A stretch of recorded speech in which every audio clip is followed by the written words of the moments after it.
തൃശൂരിന് പിന്നാലെ പാലക്കാടും പിടിക്കാൻ ഒരുങ്ങുകയാണ് ബി.ജെ.പി. ഇന്നലെ കേന്ദ്രമന്ത്രിമാരായ സുരേഷ് ഗോപിക്കും ജോർജ് കുര്യനും ജില്ലാ കമ്മിറ്റി ഒരുക്കിയ സ്വീകരണം ഉപതെരഞ്ഞെടുപ്പിലേക്കുള്ള മുന്നൊരുക്കം കൂടിയായി.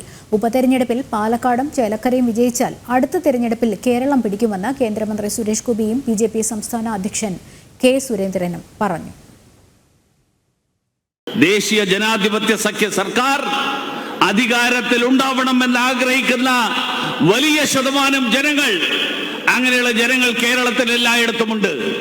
അവരാണ് ആറ്റിങ്ങലിലും തിരുവനന്തപുരത്തും ആലപ്പുഴയിലുമൊക്കെ ഭാരതീയ ജനതാ പാർട്ടിയുടെ നേതാക്കന്മാർക്ക്, സ്ഥാനാർത്ഥികൾക്ക് നൽകിയിട്ടുള്ള വലിയ വോട്ട് ശതമാനത്തിന്റെ പിന്നിൽ പാലക്കാട് നടക്കാൻ പോകുന്ന ഉപതെരഞ്ഞെടുപ്പിലും ഈ പ്രദേശത്തെ ജനങ്ങൾ ഇതേ അംഗീകാരം നൽകിക്കൊണ്ട് ഈ മണ്ണിൽ താമര വിരിയിക്കും എന്നുള്ള കാര്യത്തിലും എനിക്ക് സംശയമില്ല.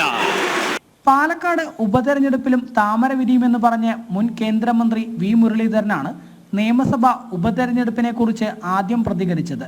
പിന്നാലെ സംസാരിച്ച ശോഭാ സുരേന്ദ്രൻ താമര ചിഹ്നത്തിൽ ആര് നിന്നാലും പാലക്കാട് വിജയിക്കണമെന്നും അതിനായി ഒറ്റക്കെട്ടായി പ്രവർത്തിക്കാമെന്നും ആഹ്വാനം ചെയ്തു.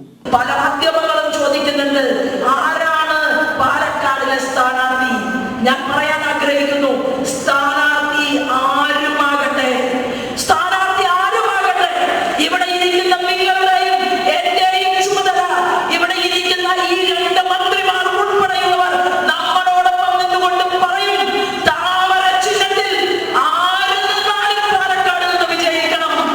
തുടർന്ന് സംസാരിച്ച ബി.ജെ.പി. സംസ്ഥാന അധ്യക്ഷൻ കെ സുരേന്ദ്രൻ പാലക്കാടും ചേലക്കരയും കേരളത്തിലെ ജനങ്ങൾ ബി.ജെ.പിക്ക് തന്നാൽ 2026 കേരളത്തിൽ ബി.ജെ.പിയുടേതാവും മുഖ്യമന്ത്രിയെന്നും അടുത്ത കൽപ്പാത്തി രഥോത്സവം പാലക്കാട്ടെ ബി.ജെ.പി. എം.എൽ.എയോടൊപ്പം ആവട്ടെ എന്നും പറഞ്ഞു.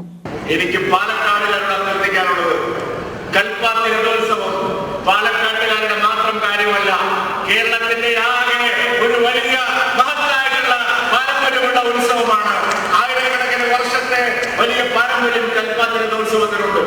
ഞാൻ പാലക്കാട്ടെ പൗരാവലിയോട് അഭ്യർത്ഥിക്കുകയാണ്, അടുത്ത കൽപ്പാത്തി രഥോത്സവം ഇവിടുത്തെ പാലക്കാട്ടെ എം.എൽ.എയുടെ കൂടെ ആഘോഷിക്കാനുള്ള ഭാഗ്യം ഇവിടുത്തെ വോട്ടർമാരെ സാധാരണക്കാർ ഉണ്ടാവണമെന്ന് ഞാൻ അഭ്യർത്ഥിക്കുന്നു. പിന്നീട് സംസാരിച്ച കേന്ദ്രമന്ത്രി സുരേഷ് ഗോപി തൃശൂർ ഒരു തുടക്കമല്ല, വലിയ തുടക്കത്തിനുള്ള ചിന്തയുടെ തിരുനാളമാണെന്നും നിങ്ങൾ എനിക്ക് പാലക്കാട് തന്നോളൂ, ഈ കേരളം ഞങ്ങൾ ഇങ്ങ് എടുക്കുമെന്ന് പറഞ്ഞു. യോഗ്യരായ സ്ഥാനാർത്ഥികൾ ചേലക്കരയിലും വരണം, പാലക്കാട്ടിൽ വരണം, വയനാട്ടിലും വരണം. പാലക്കാട് നിന്ന് എനിക്കത് മാറ്റി പറയേണ്ടി വരും. നിങ്ങൾ എനിക്ക് പാലക്കാട് തന്നോളൂ, ഈ കേരളം ഞങ്ങൾ ഇങ്ങ് എടുക്കും.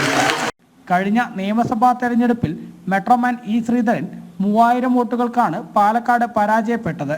എന്നാൽ ഇത്തവണ തൃശൂരിലെ വിജയത്തിന് പിന്നാലെ പാലക്കാടും ഉറപ്പായും പിടിക്കാൻ കഴിയുമെന്ന ആത്മവിശ്വാസത്തിലാണ് ബി.ജെ.പി. നേതാക്കളും പ്രവർത്തകരും. ജനം, പാലക്കാട്.